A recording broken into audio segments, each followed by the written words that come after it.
Hi guys! Welcome to our farm vlog. Farm. Di wow. Well, anyway, so ito na nga po yung ating fourth batch ng ducklings. So, good job, tatay. 95% na ang hatching natin. More batches to go. Kailangan pa natin silang dagdagan kasi hindi pa sila sapat. Kaya pa, tay?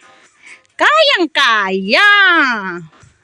Well, anyway guys, so bali ito na yung pang-apat nga natin. At saka, naka 95% tayo ngayon ng hatching. Wow, I'm so happy.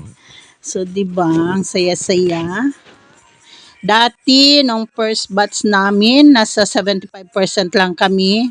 Kasi syempre, as new or bagong nagpapahatch ng itlog sa incubator, so syempre aral-aral muna. Pero ngayon guys, nasa 95% na tayo, so still learning para mapadami pa natin ang ating mga bebe, di ba? Bibi, bebe, bibi, bebe. Ano ba talaga, bebe?